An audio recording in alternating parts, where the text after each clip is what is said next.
Hello friends, NMC 18 नवंबर 2021 को एक gazette लेके आई। उसके लगभग एक महीने के भी बाद मैं ये वीडियो बहुत गहन अध्ययन करने के बाद बहुत चिंतन करके लाया हूं। और इस वीडियो का मेरा जो टॉपिक है वो ये है, क्या ये एनएमसी गजट वाकई में एक क्वालिटी कंट्रोल का टूल है या एक षड्यंत्र है। इस बात का निर्णय आप सब व्यूअर्स को, सब्सक्राइबर्स को करना है और आपको कमेंट बॉक्स में लिखकर बताना है जो मैं बातें कह रहा हूं, क्या आप उसके साथ खड़े हुए हैं, क्या आप उस बात के साथ अग्री करते हैं। तो चलिए, इस वीडियो में मैं शुरुआत में एक डिस्क्लेमर दे देना चाहता हूं। इसमें मैं किसी व्यक्ति या किसी संस्था के ऊपर कोई आरोप नहीं लगा रहा हूं। ये मेरा व्यक्तिगत विचार है और इसको कहना मेरा अधिकार है। तो मैं यहां एक बात बहुत साफ सुथरे तरीके से कहना चाहता हूं, ये जानना चाहता हूं कि गजट वाकई में किसी क्वालिटी कंट्रोल के मकसद से लाया गया है या एक षड्यंत्र के तरीके से लाया गया है। और यह बात मेरे जहन में इसलिए आती है क्योंकि मैं खुद मानता हूं कि क्वालिटी कंट्रोल करना गवर्नमेंट का अधिकार भी है और जरूरत भी है, और गवर्नमेंट को यह समय रहते करते रहना चाहिए।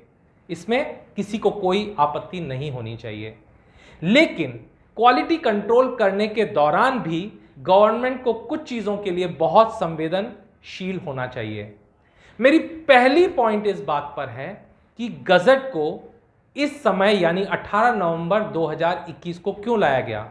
आप सब जानते हैं, पिछला पूरे 2 साल कोविड के दौरान बच्चों को मेडिकल की शिक्षा में बहुत दिक्कतें आईं। ज़्यादातर बच्चे घर पे बैठ के ऑनलाइन क्लासेस अटेंड कर रहे थे। और आप सब जानते हैं कि इस साल नीट का एग्ज़ाम कितना डिले हुआ। मुश्किल से जाकर नीट का एग्ज़ाम हुआ, जिसमें भी कॉपी हुई, उसके बाद कोर्ट में उसको चैलेंज किया गया, बड़ी मुश्किल से तो रिजल्ट आया, और रिजल्ट आने के बाद गवर्नमेंट ये गजट लाती है। मेरा सवाल है, क्या एनएमसी और गवर्नमेंट को ये बात नहीं मालूम कि नीट का रिजल्ट आने के बाद बहुत सारे बच्चे इंडिया में एडमिशन लेते हैं और बहुत सारे स्टूडेंट्स अब्रॉड में एडमिशन लेते हैं, और ऐसा गवर्नमेंट की जानकारी के साथ और उसके रेगुलेशन के अनुसार पिछले 20 सालों से होता आ रहा है। तो जब बच्चे इतने सालों से फॉरेन जा रहे थे और उन्हें मालूम था कि नीट का रिजल्ट आते ही बच्चे फॉरेन एजुकेशन के लिए चले जाते हैं, तो इस समय पर यह गजट लाने का मतलब क्या है। मैं ये बात कह रहा हूं तो आप मेरी बात को समझिए। यह रूल अगर लाना था, गवर्नमेंट को ये पता था कि यह रूल लाना जरूरी है, तो ये रूल को उनको नीट के रिजल्ट या नीट के एग्जाम से पहले लाना चाहिए, ताकि नीट देने वाले हर बच्चे को ये मालूम हो क्या वो फॉरेन जा सकता है या नहीं जा सकता है। अब आप जानते हैं कि नीट का रिजल्ट आने से कुछ समय पहले, क्योंकि नीट का जो रिजल्ट है वो फॉरेन मेडिकल एजुकेशन के लिए 3 साल तक वैलिड होता है, तो कई स्टूडेंट पिछले साल के नीट स्कोर पे भी एडमिशन ले लेते हैं। कुछ student current expected NEET score के बेसिस पे एडमिशन लेते हैं, और इस तरीके से बहुत सारे स्टूडेंट्स अपना एडमिशन ऑलमोस्ट फाइनलाइज कर चुके होते हैं। और foreign medical education Indian NEET के रिजल्ट के लिए वेट नहीं कर सकती, तो उस हिसाब से सितंबर अक्टूबर में लगभग सारे अच्छे मेडिकल कॉलेजेस ऑलरेडी फुल हो चुके होते हैं। उसके बाद ये नोटिफिकेशन लाया गया।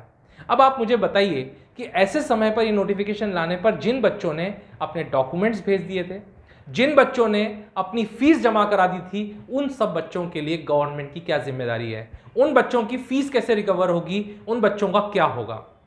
उन बच्चों का एडमिशन बीच में अटक चुका है। कंसल्टेंट्स अपनी जगह हैं, लेकिन कॉलेजेस भी इस डिलेमा सिचुएशन में है और स्टूडेंट्स भी कि अब करना क्या है। और यहां पर उन्होंने एक रूल लगाया कि 18 नवंबर के बाद ये रूल लागू होगा।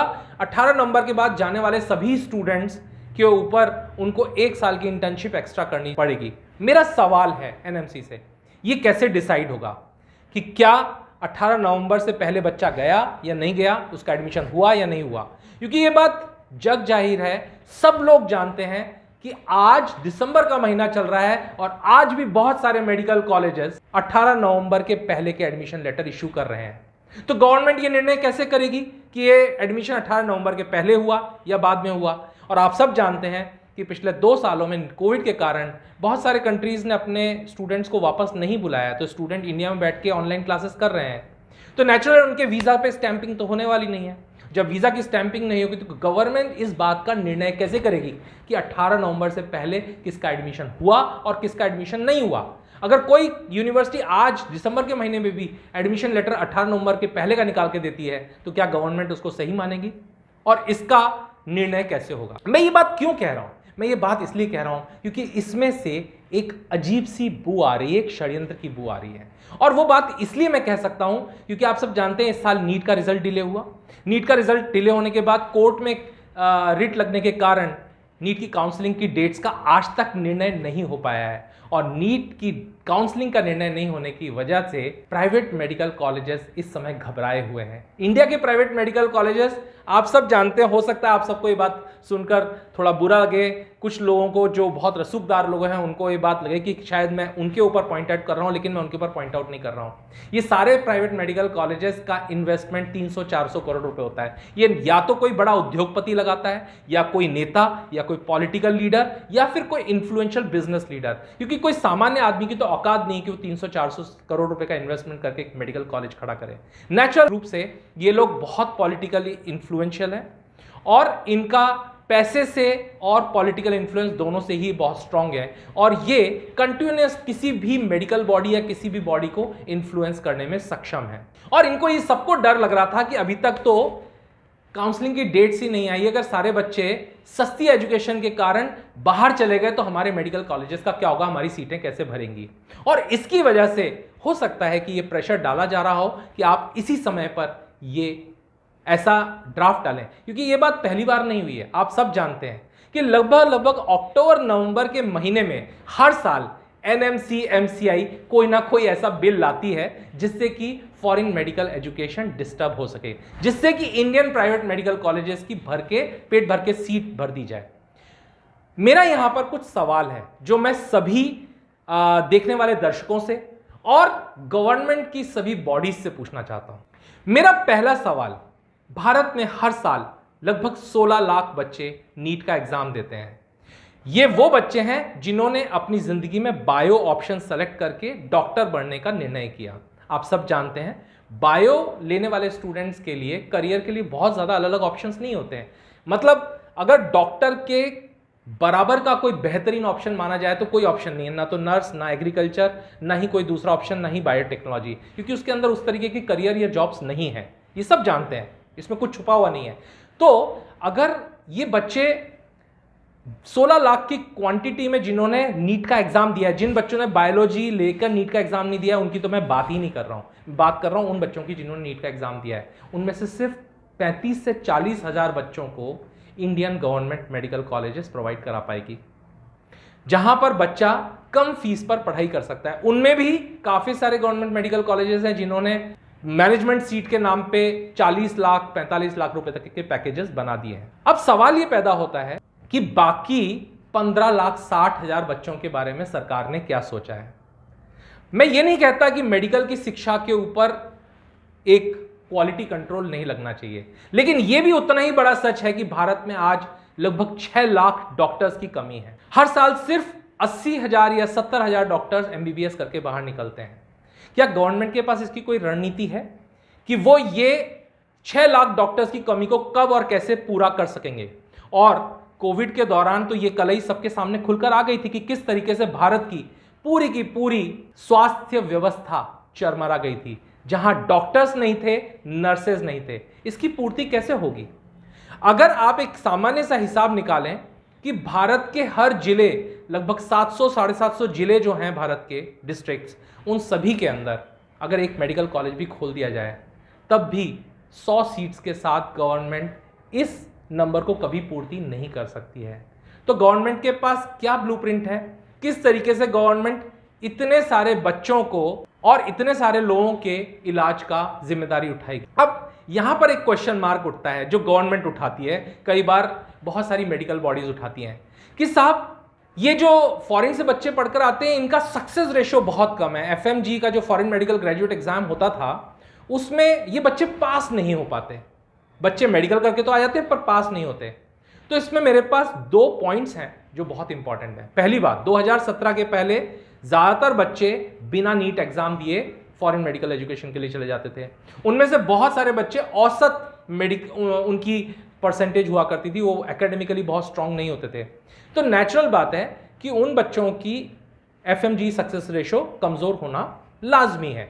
दूसरी बात ये कि गवर्नमेंट के पास ऐसा कौन सा डेटा है जिससे वो ये प्रूव कर सकते हैं कि अगर वही फॉरेन मेडिकल ग्रेजुएट एग्जाम का पेपर इंडियन स्टूडेंट्स के सभी इंडियन मेडिकल कॉलेजेस में भी लिया जाता तो सारे इंडियन बच्चे पास होते। क्या इसका कोई डेटा गवर्नमेंट के पास है? और आप सब जानते हैं कि फॉरेन मेडिकल ग्रेजुएट एग्जाम का पेपर कितना डिफिकल्ट सेट किया जाता है और इसके पीछे किन बॉडीज का हाथ था वो भी आप जानते हैं। क्या ऐसा कारण हुआ कि गवर्नमेंट को मेडिकल काउंसिल ऑफ इंडिया को पूरी तरीके से खारिज करना पड़ा और एक नई बॉडी बनानी पड़ी, नेशनल मेडिकल कमीशन? अगर वही काम नेशनल मेडिकल कमीशन कर रही है जो एमसीआई कर रही थी तो फिर एक नई बॉडी बनाने की जरूरत क्या थी? तो यह बात सबको मालूम है कि जो पुरानी मेडिकल बॉडी थी वो बहुत करप्शन से भरपूर थी, काफी करप्शन वहां हुआ करता था, सही जानकारी नहीं मिला पड़ती थी। तो सरकार को यह समझ में आया कि एक नई बॉडी की जरूरत है जिसमें करप्शन ना हो। लेकिन क्या हुआ कि हम आज भी उसी प्रॉब्लम से जूझ रहे हैं।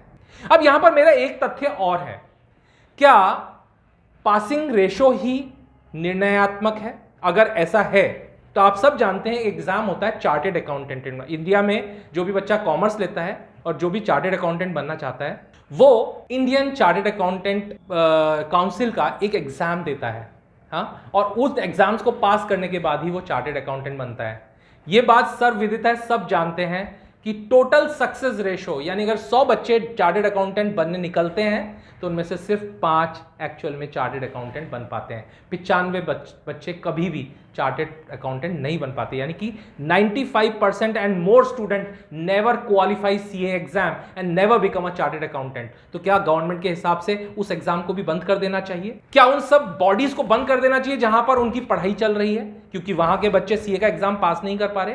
और मैं एक बात और कहता हूं, टोटल मिला के मेडिकल स्टूडेंट्स कुल मिला के 20 से 25 हजार भारत से बाहर जाते हैं, लेकिन उससे कम से कम 10 गुना 12 गुना ज्यादा बच्चे US, Canada, Australia MBA, engineering और अलग अलग कोर्सेज को, नर्सिंग जैसे कोर्सेज को करने के लिए बहुत सारे देशों में जाते हैं, जिनकी फीस भी बहुत ज्यादा होती है। यूएस में औसतन एक स्टूडेंट अगर कोई पढ़ाई करने जाता है तो 1 करोड़ रुपए खर्च करता है। तो फॉरेन करेंसी का आउटफ्लो भी इन कोर्सेज में कई गुना ज्यादा है। लगभग 3 लाख बच्चा हर साल अलग अलग देशों में पढ़ाई करने के लिए बहुत सारे कोर्सेज में जाता है, जहां पर वो करीब 50 लाख रुपए से 1 करोड़ रुपए तक खर्च करता है। उसके इस कंपैरिजन में मेडिकल एजुकेशन तो बहुत कम अमाउंट खर्च होती है। ऑन एन एवरेज एक बच्चा फॉरेन मेडिकल एजुकेशन में पढ़ता है तो 20 लाख रुपए से 35 लाख रुपए के अंदर उसका पूरा कोर्स कंप्लीट हो जाता है, जिसमें रहना और खाना भी कंप्लीट होता है। यहां पर एक सवाल है, वो सवाल यह है, गवर्नमेंट के पास 16 लाख स्टूडेंट्स में से सिर्फ 40,000 सीट है, और आप सब जानते हैं कि 80,000 में से 40,000 सीट जो गवर्नमेंट की निकाल दी जाए तो बाकी 40,000 सीट का रेट क्या है? जो रजिस्टर्ड जो मेडिकल कॉलेज अपनी खुद की वेबसाइट पे डालते हैं 17 लाख रुपए, 18 लाख रुपए ईयर की तो उनकी फीस होती है, जो कि अगर टोटल पैकेज निकाला जाए रहना खाना मिला के तो 80-90 लाख रुपए से लेकर 1.5 करोड़ रुपए तक की फीस होती है। तो क्या गवर्नमेंट ये चाहती है कि कभी भी कोई गरीब का बेटा डॉक्टर ना बन पाए?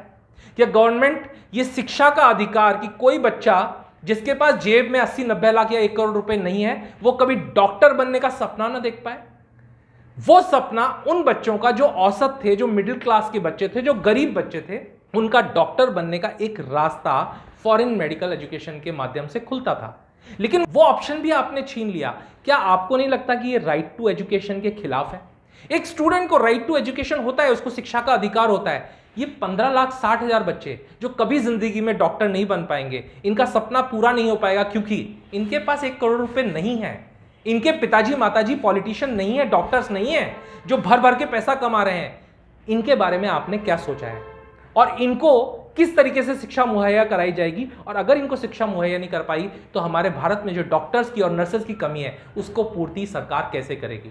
बल्कि सरकार को तो इसको प्रमोट करना चाहिए था, जो फॉरेन से पढ़े हुए डॉक्टर्स हैं वो भी अच्छे डॉक्टर्स हैं। अब सरकार यहां पर एक दलील देती है, बोलती है कि साहब इन देशों में पढ़ाई अच्छी नहीं होती। चलिए इसके ऊपर भी जरा बातचीत कर ली जाए। हम कुछ कंट्रीज की बात करते हैं, रशिया, चाइना, यूक्रेन, फिलीपींस और दूसरे देश, या फिर कोई साउथ अमेरिका, सेंट्रल अमेरिका या इजिप्ट या और कोई देश। तो मैं जरा सरकार से पूछना चाहता हूं कि हमारी फार्मा इंडस्ट्री का सारा रॉ मटेरियल कहां से आता है? चाइना से। सारे मेडिकल इक्विपमेंट्स कहां से बनकर आते हैं? चाइना और रशिया से। हम दुनिया की सबसे एडवांस्ड मिलिट्री आर्मामेंट्स कहां से खरीदते हैं? रशिया और यूएस से। तो जिन देशों से हम एडवांस टेक्नोलॉजी खरीदते हैं, हम कहते हैं जिनकी यूनिवर्सिटी 100 साल, 150 साल, 200 साल पुरानी है, जिनकी वर्ल्ड रैंकिंग बहुत हाई है, हम कहते हैं कि साहब इनको तो पढ़ाना ही नहीं आता, इनको तो शिक्षा देनी नहीं आती, इनको तो पढ़ाई करनी नहीं, इनके तो मेडिकल कॉलेजेस बिल्कुल बेकार है। जो कुछ भी है हमारे अच्छे हैं, लेकिन हमारा आपको जानकर ताज्जुब होगा कि यहां पर एक फैक्ट मैं आपके सामने रिवील करना चाहता हूं। आप खुद अभी गूगल कीजिए, अगर आप सर्च करेंगे गूगल पे टॉप कॉलेजेस इन एशिया, तो आपको पता चलेगा कि भारत की एक भी यूनिवर्सिटी एशिया के अंदर भी नंबर पे नहीं आती है। वर्ल्ड रैंकिंग में हमारी आईआईटी जैसी संस्थाएं 150 के रैंक के बाद आती है। अच्छी अच्छी आईएम, आईआईटी जैसी संस्थाएं टॉप रैंकिंग स्कोर नहीं कर पा रही हैं, लेकिन हम बोल रहे हैं हमारी शिक्षा का स्तर तो बहुत अच्छा है और हमारी शिक्षा के स्तर का तो कोई मैच ही नहीं कर सकता। सारे इक्विपमेंट्स हम विदेश से खरीद रहे हैं, सारे रॉ मटेरियल हम विदेश से खरीद रहे हैं। कृपया मेरी इस बात को अन्यथा बिल्कुल ना ले और हर्ट ना हो। मैं पूरी तरीके से देश के हित में हूं और मैं बहुत पैट्रियोटिक फीलिंग रखता हूं। मैं चैलेंज करता हूं गवर्नमेंट को, आप पूरी तरीके से मेडिकल शिक्षा को विदेश में बंद कर दीजिए। मैं I will be the first person to welcome that, लेकिन उसके पहले आपको कुछ तैयारी करनी होगी। कम से कम 3 से 4 लाख बच्चों के लिए गवर्नमेंट मेडिकल कॉलेजेस खोलें, जहां पर गरीब बच्चा भी मेडिकल की शिक्षा ले सके। क्या ये तैयारी करने में आपको अभी कितने और साल लगेंगे? और जब तक आपकी ये तैयारी पूरी नहीं होती है, तब तक क्या आप चाहते हैं कि मानसिक तनाव से 3-3 साल, 4-4 साल कोचिंग करने के बाद जब एक बच्चे का मेडिकल में एडमिशन नहीं हो तो वो आत्महत्या कर ले? क्योंकि उसके पास तो कोई ऑप्शन ही नहीं है करियर का, और आप कोई करियर ऑप्शन दे नहीं पा रहे हैं, और आप चाहते हैं कि स्टूडेंट विदेश जाके भी वो शिक्षा ना ले पाए। तो आपने कुछ इस तरीके के कानून ड्राफ्ट किए जिससे कि कोई भी कंट्री क्वालिफाई नहीं हो पाए। अब आप कहते हैं कि साहब हमारी शिक्षा के हिसाब से 4.5 साल होना चाहिए। इसका मतलब यह है कि जिन देशों में 4 साल की शिक्षा होती है वो सब गलत है, वो सब खराब है।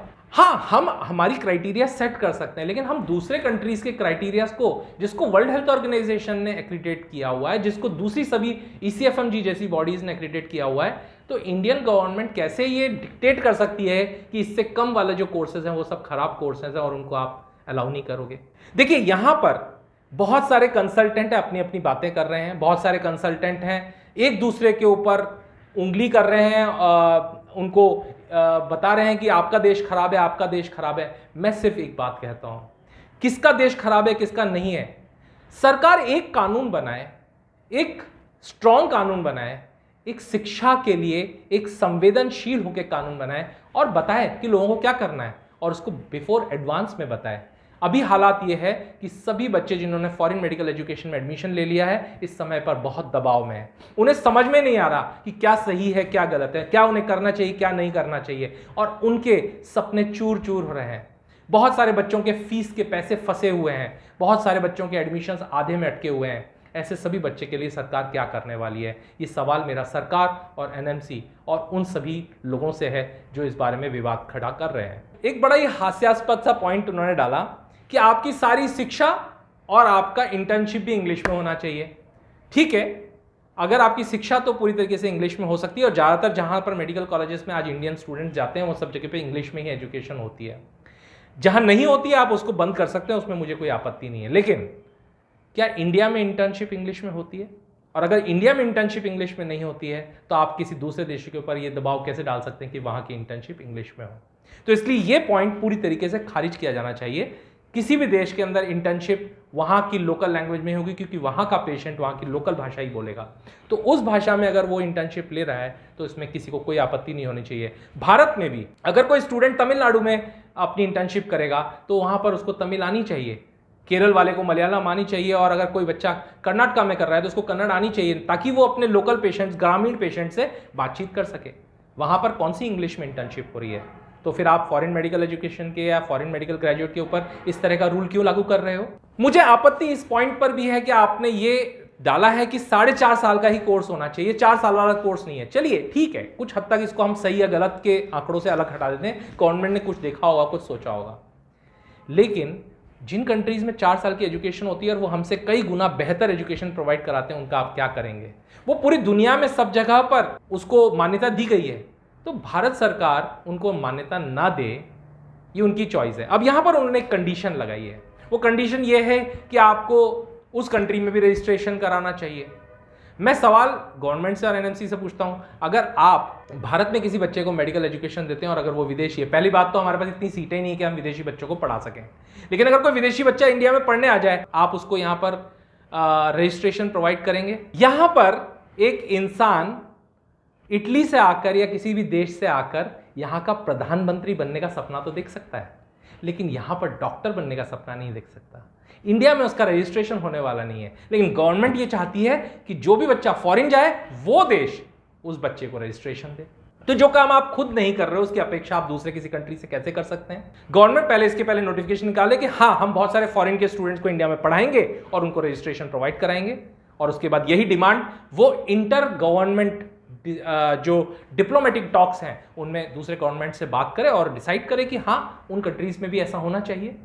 ये बात समझ में आती है, लेकिन ये तुगलकी कानून, ऑल ऑफ अ सडन कोई भी कानून लाना। और मैं एक बात बता दूं, पिछले साल से लेकर अभी तक 3 ड्राफ्ट आ चुके हैं। पहले एक ड्राफ्ट लगभग इसी टाइम पर पिछले साल डाला गया जिस पर लिखा गया था ड्राफ्ट, एनएमसी ने अपनी वेबसाइट पे डाला, उसके ऊपर बहुत सारे डिस्कशन हुए, जो भी पॉइंट डाले गए, जो पहले उन्होंने डाला था कि 2-4 अटेम्प्ट से ज्यादा नहीं किया जा सकता, फिर वो धीरे धीरे सारे पॉइंट्स हटा दिए गए। वो भी टाइमिंग आपको याद होगा, लगभग यही टाइमिंग था।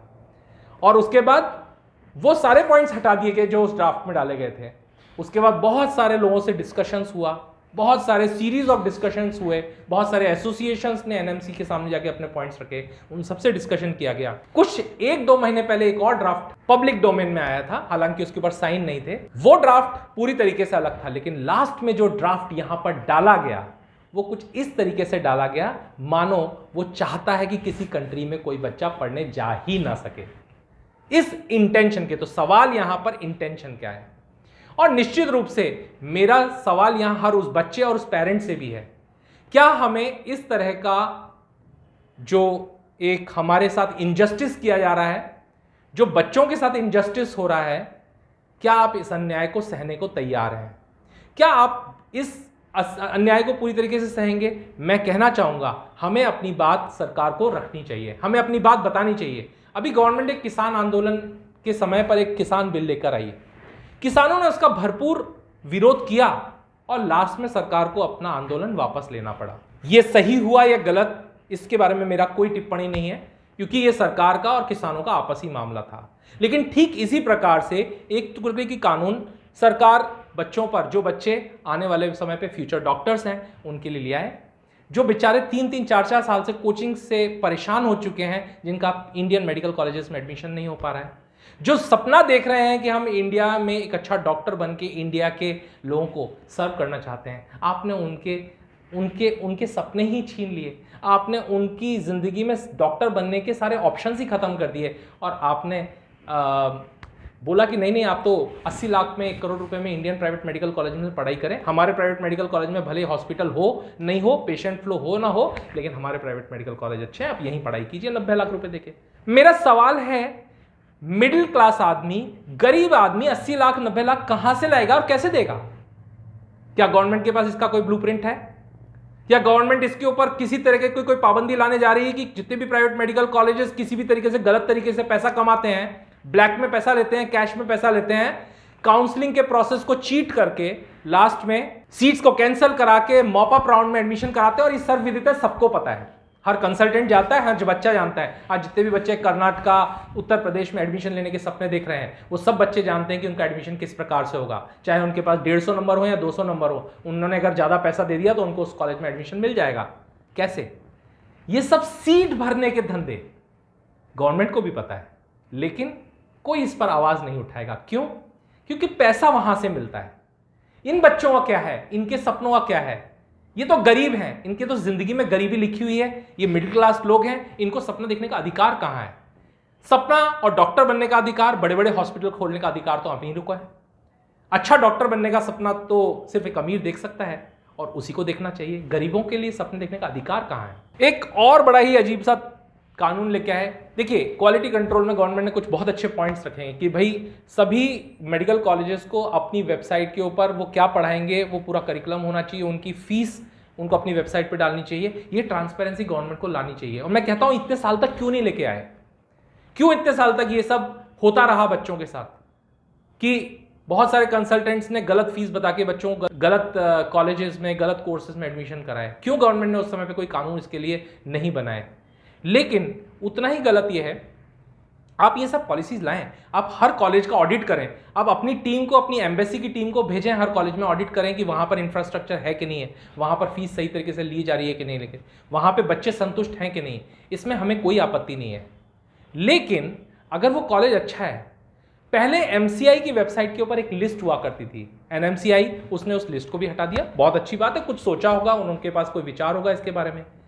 लेकिन अब फिर से एक नई लिस्ट आने की बात चल रही है, तो वो पहले लिस्ट क्यों हटाई गई?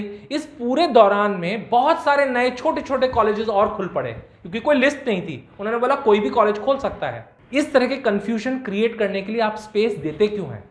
जब स्पेस दे देते हैं और बहुत सारे कॉलेजेस खुल जाते हैं और उनमें बच्चे एडमिशन ले लेते हैं, उसके बाद आप एक नया कानून लेके आ जाते हो। तो आपको अगर ये रेस्ट्रिक्शन लगाना था तो आपको उस लिस्ट को हटाने से पहले अपनी नई अपडेटेड लिस्ट अपने एनएमसी के वेबसाइट पे डालनी चाहिए थी, जिससे कि कोई भी बच्चा गलती से किसी गलत कॉलेज में एडमिशन ना ले सके। और मैं तो कहता हूं ये एक वेलकम स्टेप होगा। गवर्नमेंट अपनी टीम को लगाए, अपनी एम्बेसीज को लगाए और एम्बेसी की टीम को ऑडिट करने के लिए भेजे और सभी कॉलेजेस के अंदर से चुनिंदा अच्छे कॉलेजेस को सेलेक्ट करे और निर्णय लेके इन कॉलेजेस में पढ़ सकते हैं, इन कॉलेज में नहीं, और उनकी लिस्ट अपनी वेबसाइट पर डाले, जिससे कि विशेष रूप से बच्चों को ट्रांसपेरेंसी के साथ पता चल सके कि कौन सा कॉलेज सही है और कौन सा कॉलेज नहीं। लेकिन ऐसा कुछ नहीं गवर्नमेंट कर रही है, उल्टा लिस्ट हटाकर उन्होंने बच्चे को और बहुत ज्यादा कंफ्यूज कर दिया है और उसको बहुत सारे कंफ्यूज कर देने वाले कंसल्टेंट्स और गलत तरीके से बिजनेस और काउंसलिंग करने वाले लोगों के हाथ पे छोड़ दिया है। गवर्नमेंट के पास इसका भी कोई फिलहाल ब्लूप्रिंट है या नहीं, मुझे दिखाई नहीं देता।